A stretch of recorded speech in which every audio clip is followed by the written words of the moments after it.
Hello everyone, it's Shannon here for Pinkfresh Studio. In today's video, we are going to work with the Fall Foliage Stencil, but we're going to take a more painterly approach to ink blending with stencils and create these really gorgeous fall leaves. We're going to start out with the Fall Foliage Stencil. This is a 4-piece stencil here, and each one of the stencils are labeled or numbered. You can see here, I'm going to fan out the 4 stencils, and then I'll hold up one of the stencils. You can see in the upper left corner, it'll say Stencil 1. That's how you know you have the stencil facing the correct way, and also so you know which stencil you're working with. We're actually going to use our MISTI today. We're going to use our MISTI, the well of our MISTI, to hold our stencil and paper in the correct spot. So I've nestled my paper into the well of my MISTI as well as the stencil, starting with stencil 1 here, placed my magnet down on top of it to hold it in place, and I'm going to start ink blending with olive ink. I'm going to use several inks today, a couple of greens, a couple oranges, a yellow, a red, and even some browns for the acorns, because I'm actually going to make 2. I'm going to start here by ink blending some of these leaves with that olive ink. Now I'm going to move to a darker green. This is Evergreen, and I'm going to create kind of an ombre look on these leaves. So right now I'm ink blending pretty traditionally, where you kind of create a gradation with your inks through the stencil. Now I'm going to grab some of that yellow, this is Marigold, and I'm going to start ink blending some of the other leaves in here. Now I have a little bit of that green that carried over into this yellow leaf, and that was intentional. That's kind of the painterly part here, where we're going to slightly add a little bit of other colors to our leaves to really create that look of fall leaves. Now I just realized I missed a little leaf here in the lower left corner, so I'm going to ink blend that really quickly with our olive and evergreen combo to make that kind of ombre look. Now I'm going to grab an orange and go back to this large leaf here and start adding some orange with that yellow. I'm going to ink blend this little leaf with that orange as well, and then we're going to move on to some red and ink blend the very bottom leaf red and get even a little bit of that red on the orange and yellow leaves as well. So that's actually going to finish that first stencil. You can pull it off here, and you'll see the beautiful soft blends and transitions of colors we have over those leaves. Now we're going to move on to stencil number 2. Now stencil number 2 has some new leaves as well as some veins for some leaves that we've already ink blended. I'm going to start with this top leaf and just do our 2 green combo for it. First with the olive and then a little bit with that evergreen to create that ombre look. Then I'm going to use that evergreen for this leaf on the right. We're actually ink blending the vein to that leaf. Now we're going back to our yellow, our marigold, and we're going to start ink blending some of these leaves on this lower half of this sprig of leaves. And then I ink blend it first with a little of the marigold. Now I'm grabbing my olive ink blender and adding some green to the tips of those leaves to again kind of incorporate some of that green color. Now we're onto our orange, which is Clementine. Going to ink blend the remaining portion of the leaves, and then we're going to move on to Berrylicious, our red, and we're going to do a little more ink blending to the red leaves, that leaf that we started earlier, or leaves because there's more than one. Now we're going to move on to one more leaf down here, ink blend it with that red, that Berrylicious, and then we'll actually be done with, nope, we have one more color, Persimmon, which is a really dark orange. We're going to ink blend the vein of that orange leaf with that really dark orange color. Now we're moving on to stencil 3 here, and this is actually where I realize I missed the acorn, so we'll actually get to that. We'll ink blend the top of the acorn here, and then we'll have to go back to stencil 1. Start with little marigold and a little bit of that olive on this leaf here on the right, the small leaf, so you can really see I'm adding some mixtures of color. Now on our big leaf here, I'm going back to that olive, ink blending a little bit more heavy-handedly because we are now working on the vein here of this big leaf. Now moving on to Clementine and continuing to work and ink blend that vein of that big leaf. So we're doing a combination of inks as well on this big leaf here. Once I finish ink blending with the Clementine, we are going to grab a little bit more marigold and start ink blending some of these leaves here on the upper left. These leaves are going to be primarily very similar to how I ink blended the big leaf. They're going to have multiple of colors on them, so we're going to be really painterly with these leaves. So I first start with the marigold, now I'm onto the orange, which is Clementine. I'm going to ink blend that. Then I will grab my green and ink blend a little bit of that green onto those leaves. It just adds a lot more depth and interest to them. Now we're back to Clementine, kind of darkening our orange a little bit more. And then we'll move on to Berrylicious. And I'm going to actually use this to just kind of finish off the veins here of the red leaf, of course, but also I did a little bit of that on the big leaf that has the many colors on it. Now I'm going to grab gathered twigs and ink blend that little acorn there, actually the top of it, because this is where I realized I missed the bottom portion. And then I have one more vein here on this green leaf, which I'm quickly going to ink blend with Evergreen, and that will complete stencil 3. Now we're actually going to go backwards and jump back to stencil 1 because I missed that acorn. I completely forgot about it. So I'm going to pop it back into my MISTI, back in the right, the corner, the lower right corner, and that will make sure everything's lined up again. And then I'll quickly ink blend that little bottom half of the acorn in dough. And once I finish ink blending, that will be done with this kind of going back to stencil 1, and we'll finish up our images with stencil 4, the last stencil.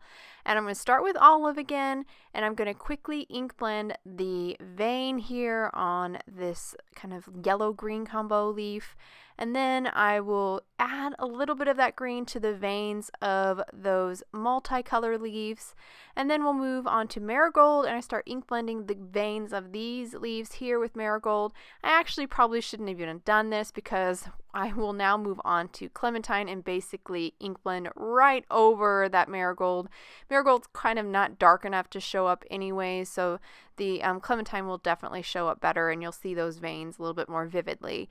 Now that I've finished with the Clementine, I am going to grab Persimmon and ink blend a little ombre on these veins as well, kind of a little bit darker with the Persimmon at the base.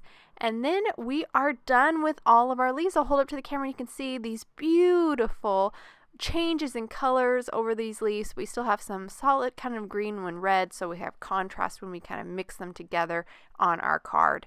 So I actually want to create a second acorn. So I'm grabbed the stencil number 1 here, popped it in and centered or placed it in the upper right corner, so it kind of takes it away from all of our scene at the bottom, and then quickly ink blended with dough. And now I'm on to stencil 3, and I'm going to quickly ink blend with gathered twigs, just the same colors I used before, to create a second acorn. I just like the balance of 2 acorns, and even 3 would probably be even better.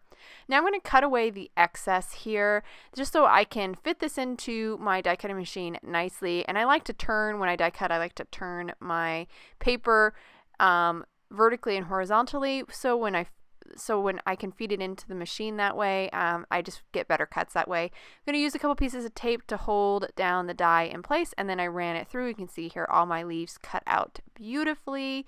And now we're going to die cut out that acorn. So I'm just going to line it up with the acorn section of this die, place a piece of tape over and run it through, and now we have that second acorn ready to go. Now we're going to move on to the gazebo. I have the gazebo die here. I'm going to die cut it out of some white cardstock, and you can see it cuts out beautifully. It's this really thin, delicate image, but I love it. I love kind of decorating it with the leaves. It looks so pretty. I have an A2 top folding card base made of craft cardstock here, and I'm going to ink blend the lower left corner with gathered twigs, kind of create a little ombre look and at an angle. And then I'll ink blend the upper right corner a little bit less, but also with that ombre kind of look. And this is just going to be a nice way to kind of bring your eye into, direct it kind of to where the sentiment will be. Now for a little added detail, I have some yellow gold Gansai Tambi watercolor. I'm just mixing it here with the water to get it to the right consistency. And then I'm going to tap my finger on my loaded paintbrush and kind of get these beautiful gold splatters on that lower left corner and that upper right corner as well. So kind of exactly where I ink blended with that gathered twigs, I'm adding some gold splatters. Just going to turn my paper here a little bit and add a little bit more. And once I get my splatters done, I'll set that aside to dry.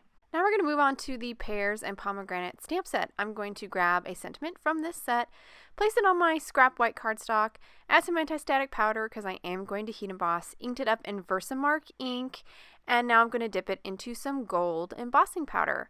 Once I dip it in, I'll then tap off the excess, and then we will be ready to heat set our sentiment. So I've just finished heat setting this. Now I'm going to grab the coordinating die, the Pears and Pomegranate coordinating die. This die set has a die for that sentiment, which is awesome. So I went ahead and die cut it out, and look, we have this beautiful sentiment ready for our card. So we have everything ready to go. My paint is dry. I'm going to start by placing my gazebo down, center it onto my card front, and then grab my leaves and start arranging them here on top of the gazebo. Sometimes I tuck some leaves behind the gazebo. I did on the upper right corner. I tucked some of them behind the gazebo. And we're just going to arrange all these leaves here. I think I use all of them. I use them all. Basically, I have a big cluster on the left and then a little cluster in the upper right. So I'm just going around here kind of getting these leaves all arranged. I will even grab those acorns at the very end and kind of place them in that cluster on the right. Once I have them all arranged the way I like, I'll then grab a piece of press and seal and pick up all of my leaves as well as the gazebo. I'm just going to fine tune this leaf here, and then I'm going to grab some foam adhesive and start cutting it and placing it on the backside of the leaves and overlapping it over the gazebo a little bit too. That kind of keeps the gazebo and the leaves all together. Then I'll remove the back on that foam adhesive and then center this and place this down. By kind of adhering the gazebo to the leaves with a foam adhesive, that will actually lift up the gazebo a little bit too without having to stack the die cut to get that lift, which is nice because that'll save you a lot of time. I'm now just tweaking that leaf a little bit here, and then I'm going around and kind of fluffing up my leaves, kind of folding them up a little bit. Now we're going to finish with our sentiment. I've already added foam adhesive to the back side of the sentiment, so I just removed the backing and then I'll just place it on my card front. And once I get that stuck down, I will hold it to the camera here so you can get a good look at the finished card. I love the way this turned out. I love that ink blending on the sides that really kind of draws your eye in. And then you have the contrast of the craft with all these beautiful fall leaves that have beautiful transitions between shades. It's just turned out really pretty, and I love the bright colors on this card. I hope you guys enjoyed today's card and video. If you have any questions on the products I used, please check out the links below in the description. Thank you so much for watching, and I hope you have a wonderful day.